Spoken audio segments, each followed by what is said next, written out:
വർക്കിൻ്റെ ആവശ്യത്തിന് മിക്ക ആൾക്കാരും നമ്മളെ കോണ്ടാക്റ്റ് ആക്കിയാൽ സാധാരണ ചോദിക്കുന്ന ഒരു ചോദ്യം ഒന്നുകിൽ വർക്കിൻ്റെ എമൗണ്ട് എത്ര, അല്ലെങ്കിൽ ഫുള്ളായിട്ട് മെറ്റീരിയൽ ഉൾപ്പെടെ ഉള്ള എമൗണ്ട് കാര്യങ്ങളൊക്കെയാണ് ചോദിക്കൽ.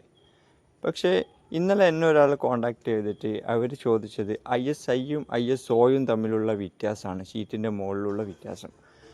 എനിക്ക് പെട്ടെന്ന് കാര്യം മനസ്സിലായിട്ടില്ല. അപ്പോൾ ഞാൻ ചോദിച്ചു അവരോട്, നിങ്ങളോട് ഇതാരാ പറഞ്ഞതെന്ന്. അപ്പോൾ ഏതോ ഒരു ബന്ധുവിൻ്റെ ഷോപ്പിൽ നിന്ന് പറഞ്ഞതാണ് ISIയും ISOയും. ISOയാണ് കുറച്ചും കൂടി നല്ലതെന്നൊക്കെ അവരോട് കാര്യം പറഞ്ഞു കൊടുത്തിട്ടുണ്ടായിരുന്നു. അത് അറിയാൻ വേണ്ടിയിട്ടാണ് വർക്ക് എടുക്കുന്നതായതുകൊണ്ട് നമ്മളോട് കോണ്ടാക്റ്റ് ആക്കിയത്. സാധാരണ ഇവിടെയൊക്കെ എടുക്കുന്ന മെറ്റീരിയൽ, അതായത് ഷീറ്റിൻ്റെ മുകളിൽ നമ്മൾ 3/5 ആണ് കൂടുതൽ എടുക്കാറ്. അപ്പം ISI മാർക്കാണ് ഞാൻ കൂടുതലായിട്ടും കാണാറ്. ISO ഞാൻ അങ്ങനെ കണ്ടിട്ടില്ല.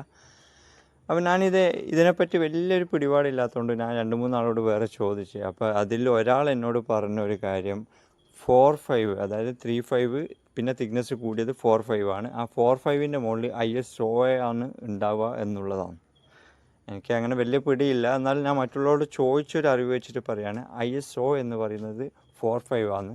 അത് ഷോപ്പുകാർ പറഞ്ഞ രീതി, അവർക്ക് ഗേജിൻ്റെ കാര്യങ്ങൾ പറഞ്ഞു കൊടുത്താൽ മതി. 3/5 കഴിഞ്ഞാൽ 4/5 ആണ്. നമ്മൾ കൂടുതൽ വീഡിയോയിലും പറയാറുണ്ട്. 3/5ന് എമൗണ്ട് കുറവും 4/5ന് എമൗണ്ട് കൂടുതലുമാണ്. ഏത് കമ്പനീൻ്റെ മെറ്റീരിയൽ ആയാലും. ടാറ്റ മാത്രമാണ് 3/7, 4/7 വരുന്നുള്ളൂ. അപ്പോൾ കാര്യങ്ങൾ ഇത്രയേ ഉള്ളൂ. ISIയും ISOയും തമ്മിലുള്ള വ്യത്യാസം ഗേജിൻ്റെ വ്യത്യാസമാണ് കേട്ടോ. 3/5, 4/5.